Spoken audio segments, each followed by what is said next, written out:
So do you want to make more money on Walmart Spark, get more orders, and avoid more scammers? Then for about 8 different reasons I'm about to go over, there's 2 very similar tips that every Walmart Spark driver needs to try ASAP. Of course, granted that they have the ability to do this in their city, in their market, in their zone, whatever. Now, I know I've mentioned this tip or these tips, and I basically grouped these together because they're very similar and the benefits are very similar of these tips, so I kind of consider it one tip. But I know I've mentioned this in other videos, but lately, based on a lot of the comments that I'm getting, I think it's even more a time than ever to make sure everybody pays attention to this, especially as I see the list of reasons growing longer every week why you should be trying this. And that tip or these tips are basically to try changing zones in stores. One thing that I've noticed about Walmart Spark after doing it for the last 2 years, mainly shopping between 5 different stores, including Supercenters and neighborhood Walmarts both, is that even though it's the same app and the same company, there's a lot of differences when you change zones and stores. Number one, just the app works differently when changing between different stores. I've noticed that especially when I go between like a neighborhood Walmart and a Supercenter, the app works differently in the sense that at the Supercenters, I've noticed that after I mark an item unavailable or can't find item, that it gives me substitution options or suggested substitutions, versus at some other stores, it just leaves it up to me to find a substitution on my own. Of course, the main change that I noticed between shopping at different stores is that the base pay seems to change, or the average order value seems to change shopping between stores. I've noticed that at some of the Supercenters, it seems like the shop and deliver pay is lower on average compared to at the neighborhood Walmart. It seems like the shops are smaller and the payout, at least per item and per order, seems larger. A lot of times also I've noticed that those stores, even for the curbside pickups, that'll have smaller orders on it, but once again the payouts will be higher. When I say smaller orders, they might still have a triple stack order on there, but one of those orders will be 1 item, another order will be 2 items, and then that third item will be an actual 24 item order. But at the neighborhood Walmarts, I consistently notice a smaller orders for basically the same amount of pay, so basically more pay per order, faster orders. A lot of times also those neighborhood Walmarts are closer to other restaurants, so if you're a multi-apper, it's a lot easier to get orders from DoorDash, Uber Eats, etc. between the Walmart Spark offers. Also, if you have the opportunity to shop at different stores or are in the border between multiple zones, another benefit that I've noticed is that if you change zones or you have access to multiple zones, that I can often find that one zone will have more incentives than the other. And I've done this just as recently as Saturday. You can switch zones and the orders you take still count towards the incentive. There was an incentive to get 5 orders done and get $20. And I basically took the first order in zone A, took the next 3 in zone B, and then went back to zone A for the 5th order. Got paid my $20 incentive. Oh yeah, there was one more tip that I forgot to mention, which was that when you have the opportunity to switch zones and you might live near a zone that gets more incentives in the other zone that you mainly shop in, I recommend, like after you're done shopping or maybe early in the evening the day before, switch zones to that zone that gets the more incentives, so that if you do get an incentive in that zone, when you go back to your normal zone, you switch over in the morning or whenever you go shopping, you'll have that incentive to get, even if it wasn't offered initially, or even if it wasn't initially offered in the zone you usually shop in. And honestly, the more that I think about it, maybe trolling zones might just not be a bad idea.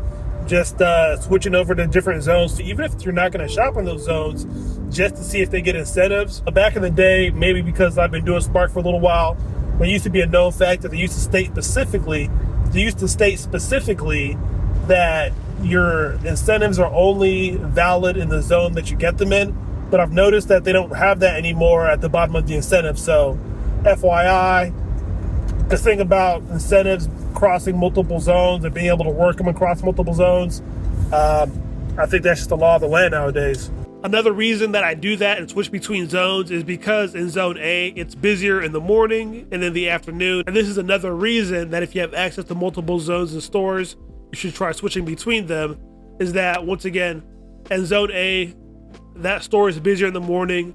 In zone B, they have a Supercenter that gets a lot of shop and deliver orders pretty much during the slow times at zone A or at store A. so I consistently stay busy getting those shop and deliver orders done.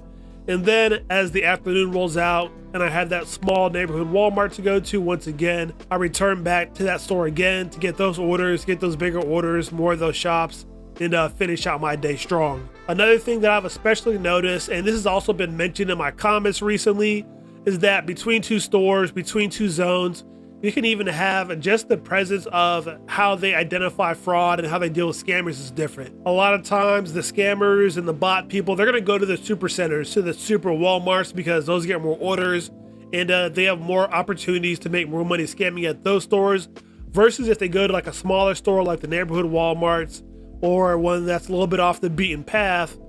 They're not gonna be as many people there, so you're not gonna have to worry about scammers. You're gonna see the same people, and it's a lot more neighborhood Walmart-y, honestly, especially when it comes to fraud, checking IDs and identifying scammers. A store manager basically sets the direction for that store.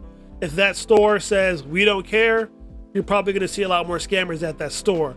On the other side of the coin, if you have another Walmart you can go to where they care about the scammers or the ID or whatever it may be, you're going to see more orders, less scammers at that store, and make more money there. Additionally, between different areas, you might even notice that at one store, just the police presence around it may be different. Of course, a store that has more police presence around there, you're going to see the people with expired tags not going there. They're going to stay away from that store.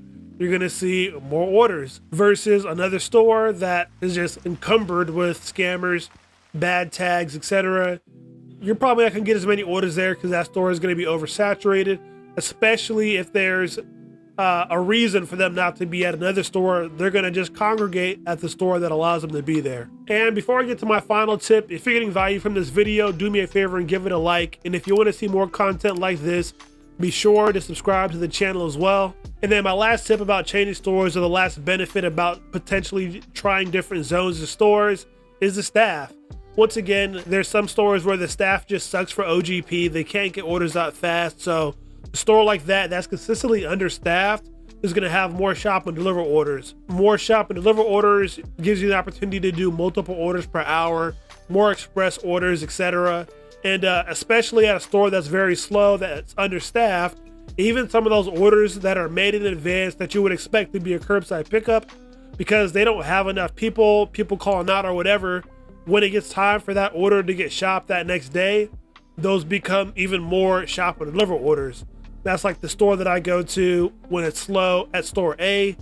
They have horrible staffing, slow staffing, etc. So when I want some shop and deliver orders, I know that if I go to that store, every half hour or every so often, every drop, I'm gonna get orders to shop, and I'm gonna stay busy at that store, at least for Walmart Spark. Now, if you wanna learn my top tips from last year that helped me make more money on Walmart Spark, then watch this video now.